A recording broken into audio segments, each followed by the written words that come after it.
मित्रांनो नमस्कार. माझ्या मॉडर्न गोट फार्मिंग चॅनलमध्ये मी आपले मनापासून स्वागत करतो आहे. मित्रांनो, चॅनलवर जर फर्स्ट टाईम असाल तर चॅनलला सबस्क्राईब करा आणि जे ऑलरेडी माझ्या चॅनलचे सबस्क्रायबर आहेत त्यांनी माझ्या चॅनलची माहिती आपल्या मित्रांना किंवा शेळीपालकांना द्या. तर मित्रांनो, आपल्याला माहिती आहे की मी या माझ्या मॉडर्न गोट फार्मिंग चॅनलवर मी आपल्याला शेळीपालनाविषयी वेगवेगळे टॉपिक घेऊन येत असतो आणि तुम्हाला मार्गदर्शन करण्याचा प्रयत्न करत असतो, जेणेकरून जे कोणी शेळीपालन करत असतील किंवा जे करण्यासाठी इच्छुक असतील तर त्यांना माहिती होण्याचा उद्देश माझा या चॅनलमार्फत आहे. तर आपल्याला मित्रांनो माहिती आहे की शेळीपालनामध्ये बऱ्याच अशा गोष्टी असतात की त्या प्रॅक्टिकली असतात. म्हणजे आपण अनुभव हा व्यवसाय जो आहे किंवा शेळीपालन किंवा मुख्य जे काही जनावरांचे व्यवसाय आहेत त्याला प्रॅक्टिकल म्हणजे अनुभवाची जोड लागते तरच त्या व्यवसाय सक्सेस होतात. तर आज आपल्याला मी थोडंसं पावसाळ्यात कशा पद्धतीने शेळीपालनाविषयी आपल्याला पावसाळ्यात काळजी घ्यायची तर हे आपल्याला मी आज थोडंसं ह्या व्हिडिओमार्फत सांगतो आहे. तर मित्रांनो, कसं आहे की हे छोटंसं शेड आहे पण अतिशय उत्कृष्ट त्यांनी केलेलं आहे नियोजन. म्हणजे मला आवडलं. सध्या शेळ्या त्यांच्याकडे संख्या कमी आहे पण त्यांनी छोट्याशा जागेमध्ये चांगल्या प्रकारे कंपाऊंड बांधून थोडं शेडनेट बांधून आणि थोडंसं स्पेस ठेवून चांगलं केलेलं आहे. म्हणजे आरामात 31-35 शेळ्या बसू शकतात. म्हणजे चांगलं स्पेस आहे आणि कमी खर्चात आहे. मित्रांनो, बरेच मी पाहतो की शेळीपालनामध्ये बरेच भांडवल घालतात, गव्हाणी बांधतात, त्याच्यानंतर मोठमोठे हे करतात. करायला हरकत नाही, पण सुरुवातीला अशा पद्धतीनं सिंपल आणि सुटसुटीतपणातनं जरी सुरुवात केली आणि चांगल्या 30-35 शेळ्या जरी आपण व्यवस्थित पाळल्या आणि त्यांचं व्यवस्थित चक्र समजून घेतलं, म्हणजे त्यांचं प्रजनन, त्यांचं वाढ किंवा त्यांचे आरोग्याचे वेगवेगळ्या समस्या असतात तर तो आपण जरी हे केल्या तरी खूप झालं. तर मित्रांनो, आपल्याला माहिती आहे की आपला विषय आपण पावसाळ्यातला घेतो आहे. तर पावसाळ्यात नेहमी आपला गोठा जो आहे तो स्वच्छ ठेवा.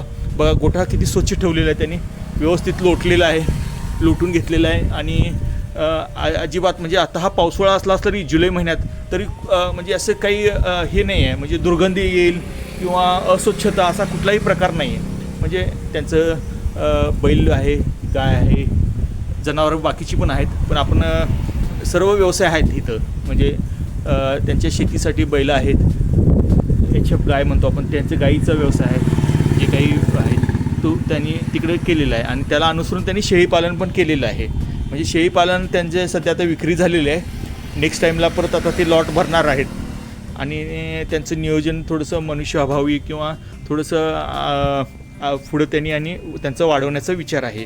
तर मित्रांनो, आपल्याला माहिती आहे की एक म्हणजे स्वच्छता ठेवली पाहिजे आणि दुसरं म्हणजे चारा खाली नाही पडला पाहिजे. आता बघा ह्या व्हिडिओमध्ये तुम्ही पाहताय त्यांनी बुट्टीमध्ये अगदी व्यवस्थित थोडासा चारा दिला आहे, पण तो अगदी बुट्टीत त्यांनी व्यवस्थितपणे तिला खाता येईल बसून असं व्यवस्थितपणे केलं आहे. आणि हे जो उसाचा जो पेंडा आहे तो त्यांनी असं वर हँग केला आहे, म्हणजे भिजू नये पण आणि कुठले जंतू म्हणजे बाहेरून काही त्याच्यावर बसू नये पण आणि खाली पडू नये पण अशा पद्धतीनं त्यांनी माशाला बांधलेलं आहे. म्हणजे अशा पद्धतीनं बांधा, हे सुद्धा एक चांगलं आहे. म्हणजे चारा भिजत नाही आणि त्यांना ओरबडून व्यवस्थित खाता येतो. तर अशा पद्धतीनं शेळीपालन हे सुटसुटीत असतं, सिंपल. शेळीला काही खूप मोठं अशी जागा लागते, स्पेस लागते असं काही नसतं. ती सगळ्या वातावरणात ॲडजस्ट होते. तिला फक्त स्वच्छता लागते, चांगला चारा खायला लागतो आणि तिला व्यवस्थित तिच्या सगळं चारा पाणी हे पाहिलं की तसं तिचे काही आजार येत नाहीत. आणि अशा पद्धतीनं सुटसुटीतपणे जर शेळीपालन केलं आणि म्हणजे सुरुवात करताना माझं मत आहे की ज्यांनी शेळीपालन करतायत तर त्यांनी अशा छोट्याशा 1, 2, 3, 4 शेळ्या सांभाळून सुरुवातीला अनुभव घ्या आणि अनुभवातनं चांगल्या प्रकारे त्यांना समजून घ्या, शिका आणि मग वाढवा. म्हणजे हे चांगलं आहे. मग तुम्ही शेळीपालन करा, बोकडपालन करा किंवा ब्रीडिंग म्हणतो आपण, म्हणजे दुसऱ्याला शेळ्या विकण्यासाठी आपण तयार करतो आणि बकरी ईद सणावाराची आपण वेगवेगळे तयारी करतो. तर अशा पद्धतीनं मित्रांनो, पावसाळ्यातला आपला जो मेन हे आहे तर काळजी घ्या. नेट चांगल्या प्रकारे अशा पद्धतीने त्यांनी बघा शेडनेट बांधलेला आहे संरक्षणार्थ. साईडला कंपाऊंड व्यवस्थित आहे आणि पाण्याचं काही त्यांना असं पूर्ण ड्राय आहे, म्हणजे काही हे नाही आहे. आणि शेळी पण अगदी स्वच्छ आहे, अगदी चकाकी आहे. चांगल्या प्रकारे तिची पण तब्येत आहे. तर अशा पद्धतीनं काळजी घ्यायला पाहिजे लागते. पावसाळ्यात मेन हेच आहे, आरोग्याकडे लक्ष द्यावं लागतं. कारण मग ओलसरपणा असेल तर ते आणि मूत्र असेल तर शेळी आजारी पडते आणि मग त्याचा तोटा होतो. मग त्याची प्रजननाची लहान लहान करडं असतात, मग ते दगावतात. तर तसं नका करू. तर अशा पद्धतीनं केलं तरी खूप चांगल्या प्रकारे आपण शेळीपालन करू शकतो. आणि त्या पद्धतीनं मावशींच्याकडनं आपण थोडीशी माहिती घेऊया आणि त्यांच्याकडनंही समजून घेऊया की कशा. मावशी नमस्कार. हो, तुमचे शेळीपालन पाहिलं मी, अतिशय चांगल्या प्रकारे आहे. म्हणजे मला समाधान वाटलं की छोटंसंच आहे पण व्यवस्थित केले. तुमचा किती वर्षापासून अनुभव आहे? आमचा पहिल्यापासून आमच्या वाडवडिलापासून आहे आमचा समाज धनगराचा आहे. तुमचं बरोबर. तर मावशींचा समाज पहिल्यापासूनच त्यांच्या रूढी परंपरागतच आलेला व्यवसाय आहे आणि त्यांनी तो जोपासला आहे, हे महत्त्वाचं आहे. तर मावशी, आता आमच्यासारखे युवा वर्ग आहेत, तर एक शेळीपालन ज्यांना खरोखर करायचं आहे किंवा पावसाळ्यात कशा पद्धतीनं आपण विषय पावसाळा घेतलेला आहे, पण तुमच्या जे काही अनुभव आहे थोडं मोजकं सांगा.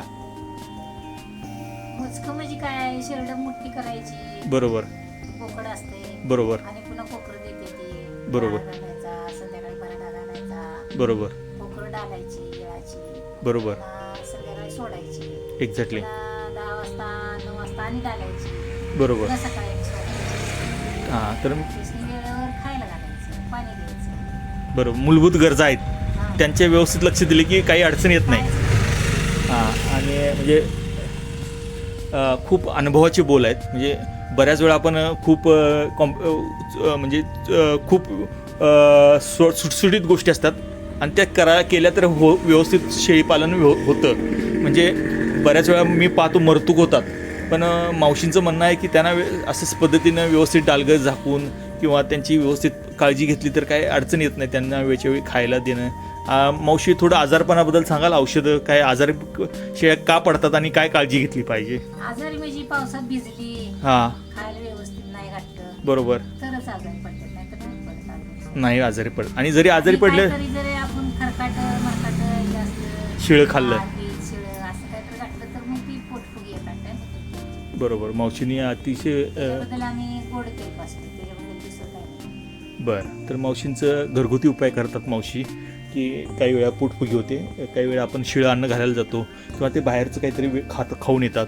तर तसं न करण्यासाठी मग ते प्राथमिक उपचार करतात. अगदीच नाही झालं तर मग आपण पशुवैद्यकीय दवाखान्यामध्ये दाखवलेलं चांगलं आहे. तर मित्रांनो, असा हा एक छोटासा मी व्हिडिओ बनवला आहे. सुटसुटीत आहे, सिंपल आहे. ज्यांना खरोखरच सुरुवात करायची आहे त्यांच्यासाठी ही माहिती उपयोगाची आहे.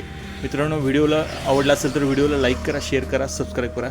आणि मावशी, मला माझ्या चॅनलला तुम्ही म्हणजे माहिती दिल्याबद्दल धन्यवाद.